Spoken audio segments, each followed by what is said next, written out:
How many brush shapes do you need for watercolor, and which one should you start with? Let's see if we can do a whole quick little painting with just one kind of brush. Lucky me, I've got some new brushes to try. They are mops that were sent to me by Fuumui. Do you think I said that right? There's a small, medium and large version of the mop brush inside here. Round style brushes like the mop typically have this little plastic tubing on the top to protect the bristles. And when you pull that off, if this is the first brush you've ever bought, you might be a little bit alarmed to find that they're not the soft, springy bristles that you were expecting. But don't be alarmed, that is just because they have been covered in a starchy substance to protect them for transit and to give them that lovely sharp pointed shape. So you will need to rinse them to get that starch off. I found that it wasn't enough to just swish it in the water. I actually needed to go and soak them a bit in some warm water and slowly encourage that starch off. And you want to be careful with those bristles because look at that lovely fine point. Now that I've washed the starch off those brushes, they've got a lovely soft tip that comes to a beautiful point. So let's see what we can actually do with them. The advantage of the mop shape is that it has lots of bristles and that holds lots of water and obviously lots of paint. But it also gives you very varied marks because you can alter the pressure of the brush and create nice expressive marks with those soft springy bristles. I've chosen the largest of the three brushes here, but you can see I can still make really quite fine marks if I use mostly the tip of that brush. And one of the things that you'll often hear as advice if you're trying to loosen up your painting is to move to a bigger brush. That can feel somewhat alarming if you're thinking that the smaller brush would give you a bit more control. But there really is no need to worry because you can see with a brush like this, you really have such a variety of marks. You can make very broad washes like I did in the top left corner of this page. You can make big broad sweeps like I've done for these leaves, and you can make finer marks with the stems. And you can actually use the tip of the brush vertically and create very fine marks if you hold the brush perpendicular to the paper and apply very light pressure. It's this versatility that means there's really no need to go swapping brushes for different parts of your painting. You can use the belly of the brush to create a wide wash, something like a landscape. For example, the little hill I'm drawing here. You can use a little bit more pressure to put in perhaps the part of the building. And if you use the very tip, you can even draw faint spires, which might be the sort of things you'd be tempted to swap to a rigger or something like that to paint. But really, there's no need when you've got a fine precision tip like this to use. So far I've just used the large brush, but I just swapped to one of the smaller ones to have a little play with that, and I'm painting a few leaf shapes, and you can see this is where the shape of the mop brush really lends itself to creating these beautiful leaf shapes all on its own if you just play with varying the pressure a little bit. Let's do a quick little painting to see how these brushes feel. I've sketched out a rather sweet little window in a stone wall with an abundant frothy tumble of colourful flowers, which is going to be so much fun to paint. I used the big brush to put in little bits of water here and there. I was going to say clean water, but you can see it wasn't perfectly clean, but that's actually just fine because what I'm going to do is just put in some random marks with the yellow ochre colour that I have chosen because what I'm trying to suggest here is some of the stonework. So I'm letting my supplies work for me here. I'm letting the texture of the paper and the water and the lovely marks the brush can make just create this kind of random splotchy effect, which is really to me what the stone wall looks like. So I want to add a darker color. I've got a Van Dyke brown that I think I will add in here. And because there are some wet patches, those will soften out. Where it's dry, if I happen to put my marks down on drier paper, they will stay a little bit more distinct. And it's that kind of variation that I think is going to be quite helpful in suggesting the stone texture in the wall.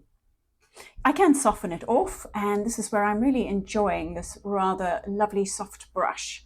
There's nothing quite like a new brush, and I do have a coupon code for you if you want to try these brushes for yourself. The coupon code is Kerry10, and I'll pop the links in the description for you. I'm going to use the same yellow ochre colour to put in the timber bar that is kind of pressed into the stonework at the top of this window. And I'll use that same colour to paint the window frame as well, I think. I never like to use just one colour though, so I do want to drop in a second colour. I'm going to use the second colour that I put in the stonework, and that's my Van Dyke Brown. But again, I can use the very tip of my brush, and I'm just dropping in a few marks to kind of hint at a timber texture and give that beam a little bit more interest. I'm finding it quite easy to put in the beams of different widths just by varying the pressure on this brush. So for the top beam, it was very wide, so I was pressing down a bit further and I made that whole wide beam in one mark. Similarly, it just takes one stroke and slightly less pressure to create these narrower frames. Let's give these frames a fraction more detail by using just the very tip of the brush. So again, no need to swap to a finer rigger, just use that very tip of the brush and you're able to put in almost a hairline mark. And I'm doing that, the paint is still slightly wet, but I've made sure that I've got a nice concentrated mix of it on my brush so that the line that I put down will stay in its place, but the edges will slightly soften into that yellow ochre colour because that is obviously still slightly damp. The other thing that I can see is that there would be a bit more of a shadow where the beam is sitting above the window frame. So I want to take a purpley colour and put in a nice purpley shadow.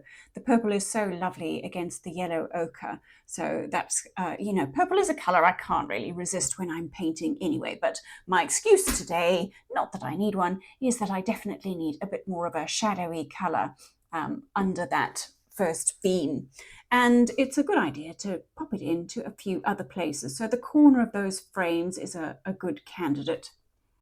Now, when it comes to painting glass, what you're really painting is the reflections of the surfaces around the glass. So just about anything goes. Often they're very dark, but I think let's go for something a little bit lighter. So I've opted for my lavender blue, and I've used a bit of what I like to call palette mud, so just the mucky muck, the leftover colours on my paint, on my palette there, to mix into the blue and grey it down a little bit.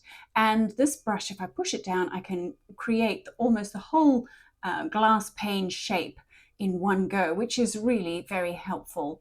Gives a nice fresh loose feel if you can do less dabbing and kind of put down your shapes in as few brush strokes as possible. I don't really need to swap to a smaller brush at this stage. I'm very comfortable with the big brush, but I know that not everybody is, and I think this set would be great if you're trying to work up to becoming more comfortable with a larger brush. So I've swapped to the slightly smaller one, also because I've got 3 new brushes and I want to play with them. So I'm using the middle-sized one and I'm going to paint the flowers, which I think I'll make pink.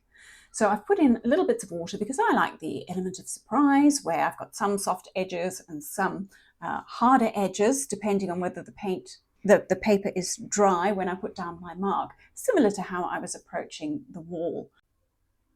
And I'm not trying to paint individual flowers. I'm trying to think of the colour shapes as a bit of a mass. I'm thinking of the shape of the flowers collectively. So I'm trying to put in the sort of soft curvy edges that I can see, but I'm not doing one flower head at a time. I'm also trying to make sure I've got some slightly darker, some slightly lighter, and this is happening because there is stronger pigment in some areas, and obviously because there's water on the page in other areas, as I said earlier.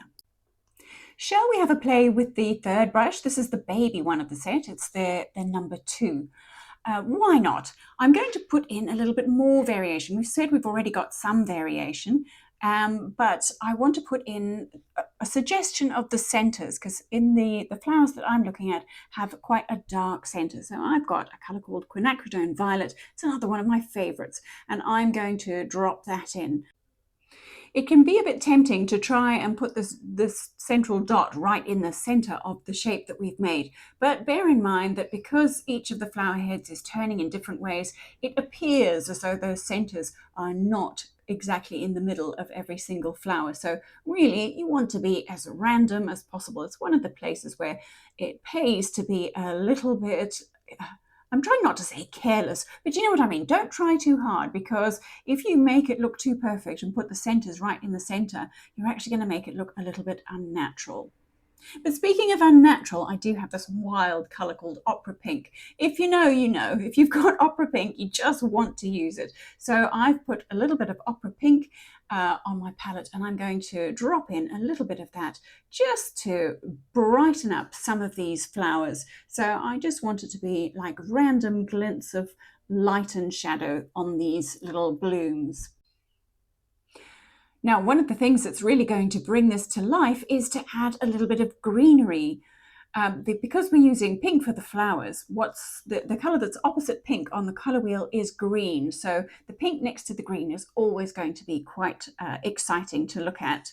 So I've got a color called Green Apatite Genuine that seems to be fairly irresistible to me, and I'm putting in suggestions of the greenery that is in between these little flower head shapes. So I want a few wispy marks to suggest the odd stem that is extending, but really similar to the way I was painting the flowers, I'm not trying to paint individual leaves.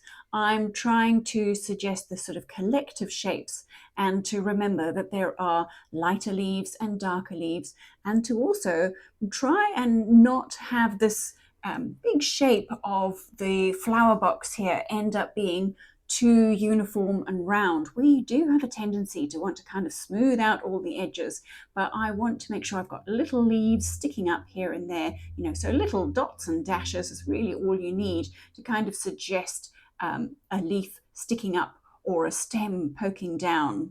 Time for more purple. I'm using purple as my dark color, but of course you don't need to. If you would prefer to use a dark blue or something like that, that is also going to work very well. But what we do need to do is add some deeper, darker shadows in amongst the greenery and the flowers, because you always have parts of the plant and underneath the plant where there is no light reaching it. And if we leave out those darks, we're going to end up with a much flatter feeling painting. So I'm dropping in my lovely dark purple. Mine is called Moonglow, and because the green is still damp, it will soften the purple will soften into that green and have a very sort of natural transition. I think some of the reds will be a little bit drier, so I have the chance to kind of outline, which is a way of kind of negatively painting some of these flower shapes, but I don't think I need to do too much of this, because we're just going for this loose, exciting impression of a flower box in a lovely stone wall. And I can't resist painting the shadows. If you want to give it the feel that it's a really sunny day, one of the things you've got to do is paint the shadows, because it's the only way we really know that the sun is shining very brightly. So I'm taking my same purpley color and suggesting a few of the same sort of leaf shapes onto the wall to suggest that those flowers are sitting proud of the wall and casting a shadow onto it.